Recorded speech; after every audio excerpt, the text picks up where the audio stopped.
FM 102's Traffic and Travel. There are enormous numbers of people going to witness this eclipse. On the Lizard, all the car parks are full. Pirate FM 102, breaking the news in Cornwall and West Devon. Most car parks are now full, and there are hundreds of campers too. It's August the 11th, 1999, and thousands of people in Cornwall are preparing to witness a total solar eclipse. I've come all the way from Oldham and I think it's worth coming all the way to watch the eclipse. I've come from the States, from California. Very far. Northern Ireland. From Ireland. From the States, Denver, Colorado. I've come out from West London. It's a rare and very special event because although it's 9 o'clock in the morning, over the next couple of hours the sun is going to gradually disappear. Eclipse experts are getting ready to monitor changes in the atmosphere, using high-tech telescopes to follow the whole event. Younger scientists are setting up all sorts of investigations.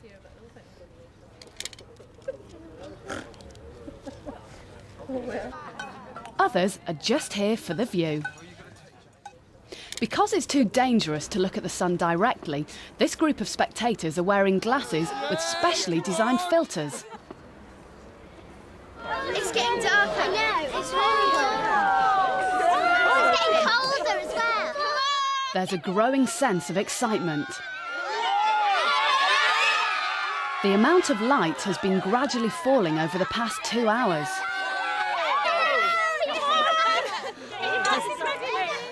Then suddenly the crowd is plunged into a spooky darkness. A gap in the clouds breaks just in time to see the sun. It looks as if it's disappearing. So why is it so dark? What's happened to the sun?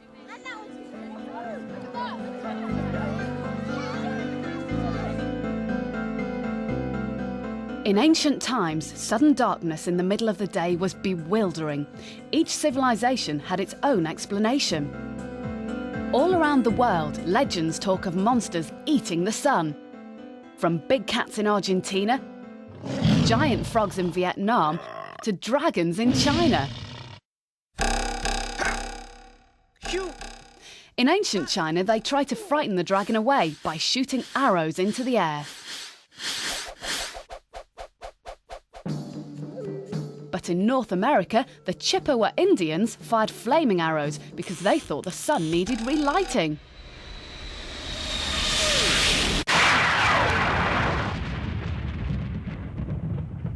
In ancient Europe, two tribes had been fighting for 5 years.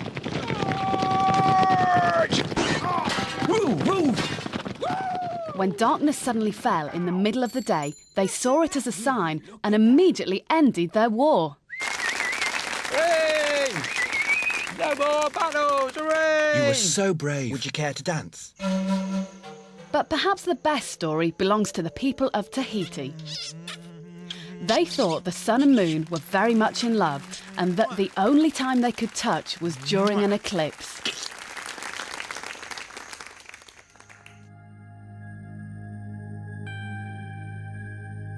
So what's actually happening? The reason the sun seems to be disappearing is because the moon is passing in front of it. The moon gradually stops the sun's light from reaching Earth. In a total eclipse, the moon blocks out the sun completely. It's a perfect fit.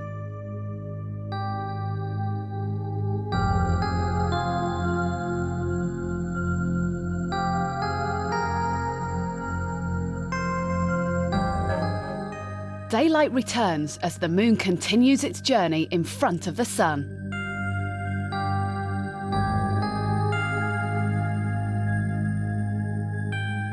It was really good. It was scary. Oh, I thought it was great. Weird. The clouds just cleared momentarily right during the moment of the diamond ring effect. And so you can see it there. And just a moment of the corona. We got to see it. And that's me screaming, oh yes. So it was a teaser. But the sun is 400 times bigger than the moon, so how can the moon possibly block it out? It's all to do with distance. This bead is our model moon. This is our model sun. To show how something this small can cover up something this big, we need a wide open space. Carl is the Earth. He holds the moon 25 centimetres away from his eye. So how far away do Shania and Alicia need to hold the sun for it to be the same size as the moon? 20 metres! No. 50 metres! No. 100 metres! Yes. Because the sun is 400 times bigger than the moon, Shania and Alicia need to hold it 400 times further away. At this distance, the moon and sun appear to be exactly the same size. The moon can completely cover up the distant sun. A total eclipse is an amazing coincidence. Despite the differences in their size, the moon and sun are just the right distance apart. The sun is 150 million kilometres away from the Earth. The moon orbits the Earth once a month. For a total eclipse to happen, the Earth, moon and sun need to line up exactly. In this position, the moon blocks out some of the sun's light, so a shadow falls on our planet. This is because light always travels in straight lines and it can't pass through the moon. Only a small area directly behind the moon is in total darkness. As the moon moves, this shadow travels across the Earth. Viewed from space, you can see it sweep across.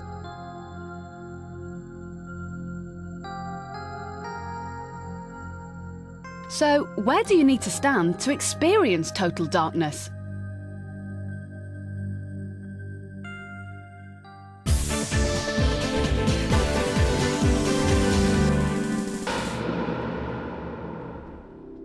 Without light, we can't see. In the dark, the only way this burglar sees anything is when the torch beam falls on it. But with only a small amount of light, we never see the whole picture.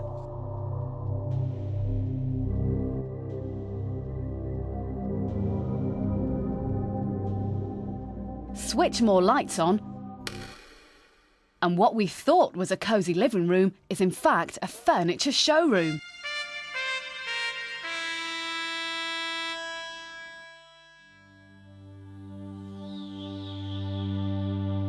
So how does light enable us to see our surroundings? In the past, people came up with a variety of explanations. A thinker in ancient Greece called Plato thought an inner fire produced rays of light that shot out of your eyes, touching anything in view. But surely that would mean having eyes like car headlights.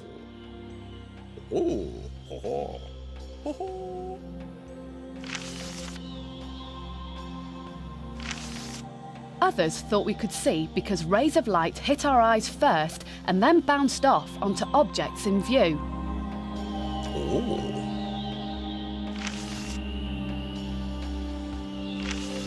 But much later, an Arab scientist called Al-Hazan noticed that when you look at something bright, it hurts. He realised that light must be entering the eye, not leaving it. It hits the object first and then your eyeball. The torch enables our burglar to see anything that light falls on. Light travels from the bulb. Some of it hits the object and reflects off into the burglar's eye. Once light reaches the eyes, signals are sent to the brain. The brain interprets this information and the object becomes visible. All this takes just a split second. Some objects and surfaces can reflect light better than others. What materials are best at reflecting light?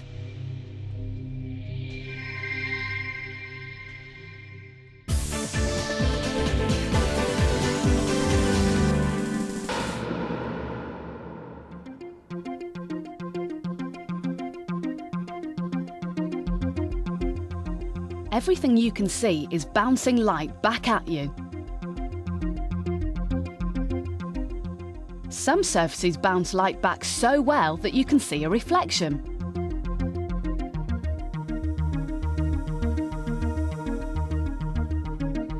Smooth surfaces like glass, polished metal, and a pool of still water are all good reflectors. Perhaps the best reflector of all is a mirror. Using a mirror, a dancer and a television camera, we can investigate how light is reflected. Positioned here, the camera can't see the dancer's reflection, but look what happens as the camera moves.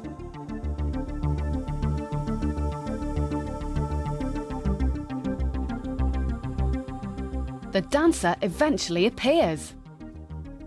Her reflection is only visible from certain camera positions.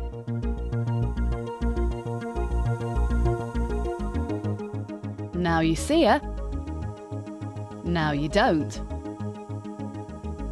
But why? To work it out, we need to know a bit more about the science of reflection.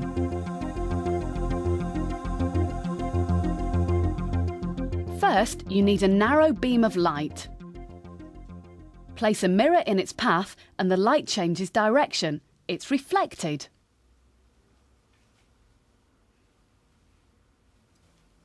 Change the single beam to 3 parallel beams and see what happens. Light bounces off a mirror in a very regular way.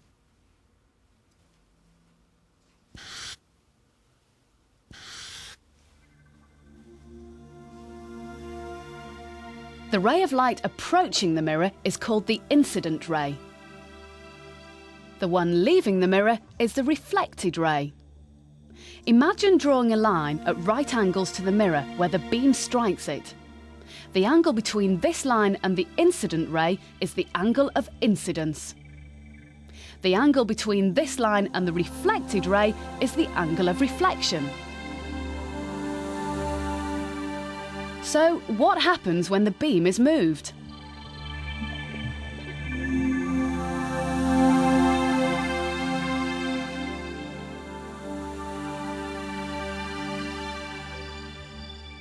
For each ray of light, the angles of incidence and reflection are always the same size. Light doesn't bounce off the mirror at just any old angle, which is why the dancer's reflection isn't always visible.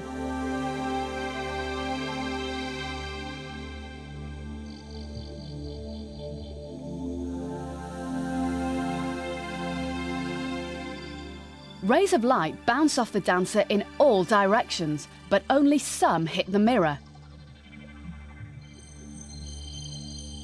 Any light hitting the mirror reflects at a certain angle.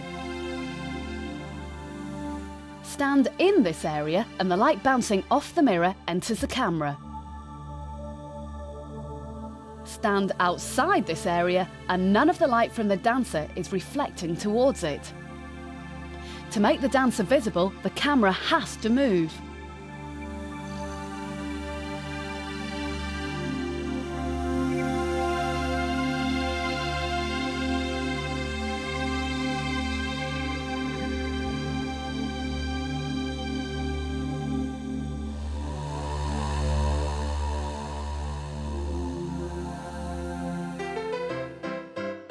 Light and mirrors can also be used to play tricks.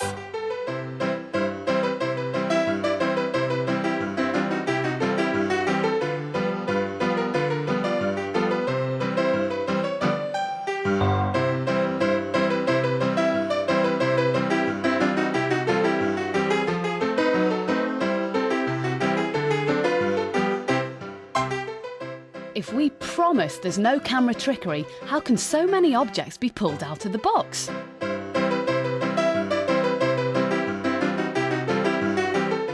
Can can you spot the mirror?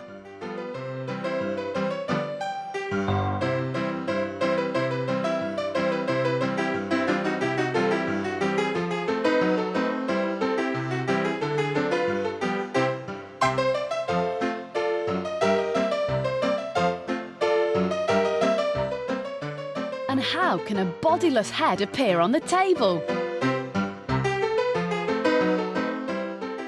Of course, the magician knows it's just a trick of the light. Two mirrors carefully angled under the table make you think there's nothing under it at all, when in fact they're hiding a space where our magician's assistant can sit, ready to push anything through a hole cut in the tabletop.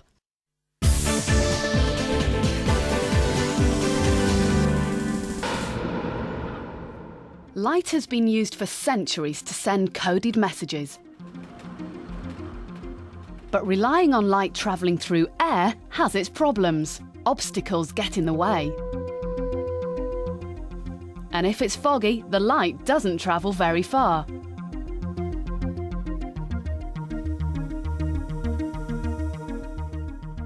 But believe it or not, light is still an important part of modern-day communications. Hello, how can I help you? Telephones, fax machines, the internet. They all rely on light. That's because light doesn't just travel in air, it can pass through all sorts of materials. This is a laser, a very narrow beam of light. Shine it through water and it easily passes straight through. Change the position of the laser and the beam is reflected off the surface back into the tank. Change the tank into a stream of water and see what happens.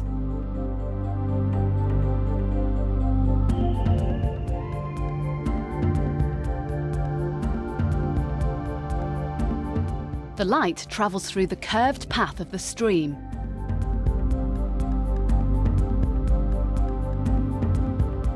It's reflected many times inside the water.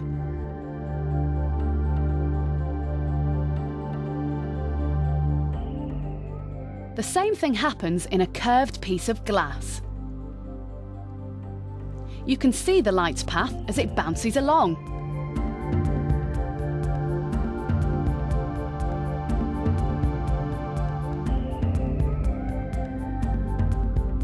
The thin glass fibres of this lamp work on the same principle.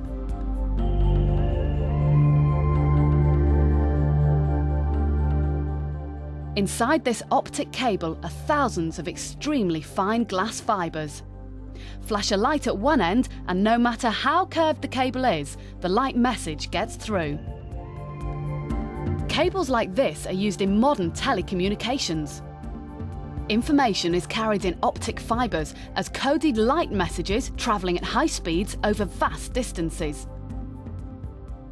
When else is it useful to bend light around corners?